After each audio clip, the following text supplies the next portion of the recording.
House of Pache. Book of Sariya.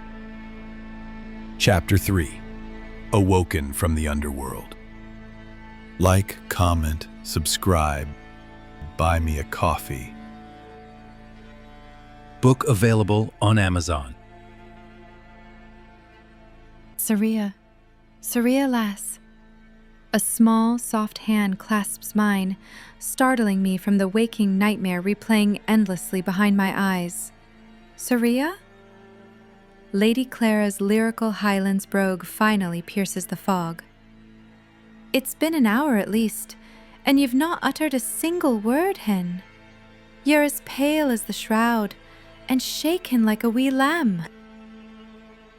I blink rapidly, glancing around at the circle of concerned faces, studying me with a mixture of confusion and trepidation. Had an hour truly slipped past in that endless reverie? I was safe in the carriage as it carried on its descent to Masona. Yes, well, I swallow hard, my throat as dry as ash, as I force a tremulous smile. I'm all right, truly. I was just lost in thought about the last show is all. Lady Clara's expression softens, the tension easing from her shoulders as my feigned calm seems to convince her, for now. It were amazing, that's the truth. We were hoping to run some lines and practice steps here shortly, if you'd care to join us. Oh yes, of course. The words tumble out too quickly, that desperate need to appear unaffected ringing hollow even to my own ears. Let me just get a drink and I'll join you directly. The padded benches lining the walls, leaving an open walkway down the center. I rise on shaky legs, needing to put distance between myself and the others' probing gazes as I make my way towards the water barrel at the rear. I reach for a cup with a trembling hand. Every one of my movements felt loud in the hushed cabin, but another larger palm beats me to it, those well-cared-for fingers wrapping around the vessel with easy confidence. Here, let me get that for you, darlin'. Fark swoops in, flashing that roguish grin that makes my pulse quicken despite my disquiet. He fills the wooden cup from the barrel, the sloshing water almost melodic compared to the thunderous pounding of my heart. A second cup is filled, and he offers it up in a playful toast, that spark of mischief dancing in his eyes. I know it's only water, he chuckles, the rough Northland burr of his voice like gravel under the wheels. But here's to our health, and to the radiant beauty who graces our humble stage each night.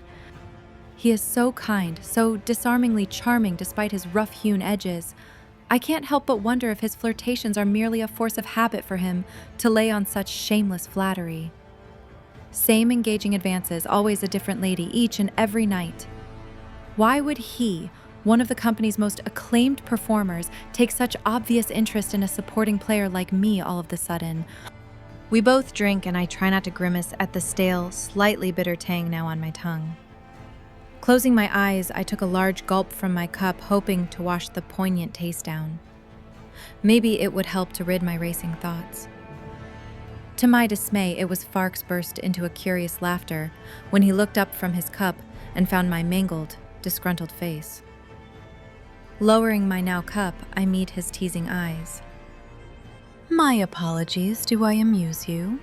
I said playfully. My crinkled face softened into a defeated smirk. Does your drink not taste utterly vile also? I question in disbelief. Lifting his mug, he inspects it carefully. We share a laugh as he shrugged. Now that you mention it, the water must be going foul after so many days on the road, Fark responds. Just then a heavy jolt rocks the carriage, sending me stumbling into Fark's arms with a startled cry. He catches me easily, pulling me into a firm embrace to steady us both. Are you all right there, love? He murmurs, our faces suddenly perilously close, his warm breath fanning across my cheek. Yes, thank you. I swallow hard, unable to tear my gaze from his eyes. And you saved my drink, even if it does taste off. Several more bone-jarring bumps and jolts follow in rapid succession as the carriage's wheels encounter ruts or fallen branches in the road. Fark's arms tighten around me, pulling me against his frame as he leans us back against the wall, shielding me from the violent rocking with his own body.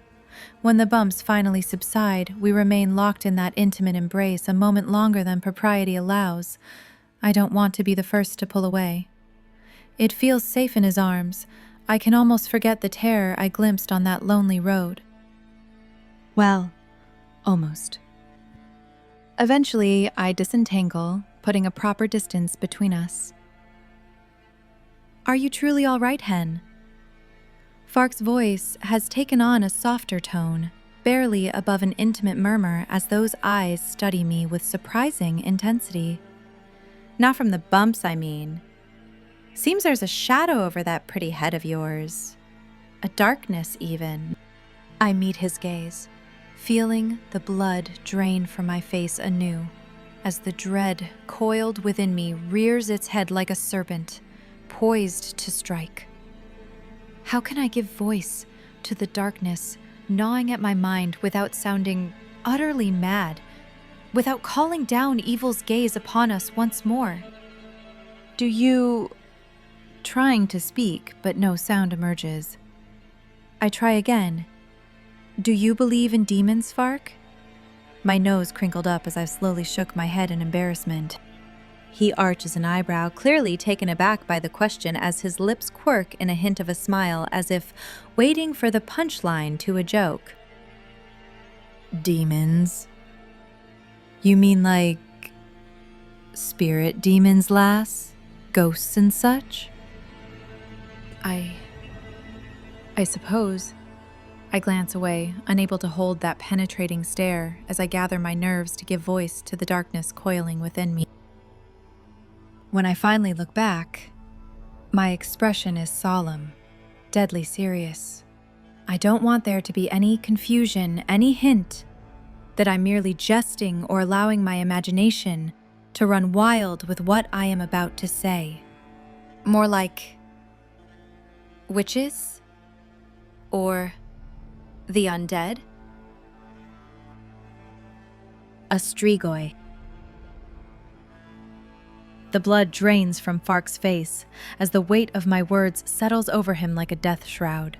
A strigoi, one of the dreaded undead, twisted perversions of humanity said to possess demonic strength and an insatiable hunger for living flesh and blood. Mere folklore, the subject of lurid tales meant to frighten men into obedience, and yet the conviction in my voice brooks no argument, no rationalization. Did you see something, Sariya?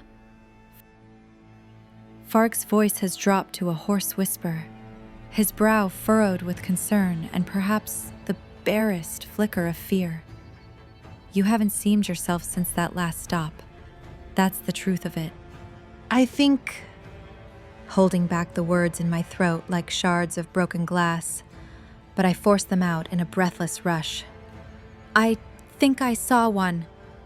A strigoi, walking among us, fixing the wheel as a ruse to get closer. Fark leans away, processing what I had just said. Maybe he was looking for a smile from me to tell him I was only joking, so I continued to tell him what I had seen before coming inside.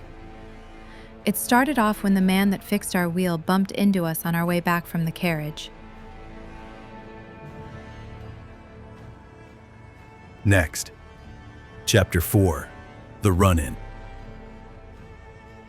Book available on Amazon. Buy me a coffee. Support me and the channel to create more content. Go to the link in the description. Like, comment, subscribe. House of Pache. Book of Sariya.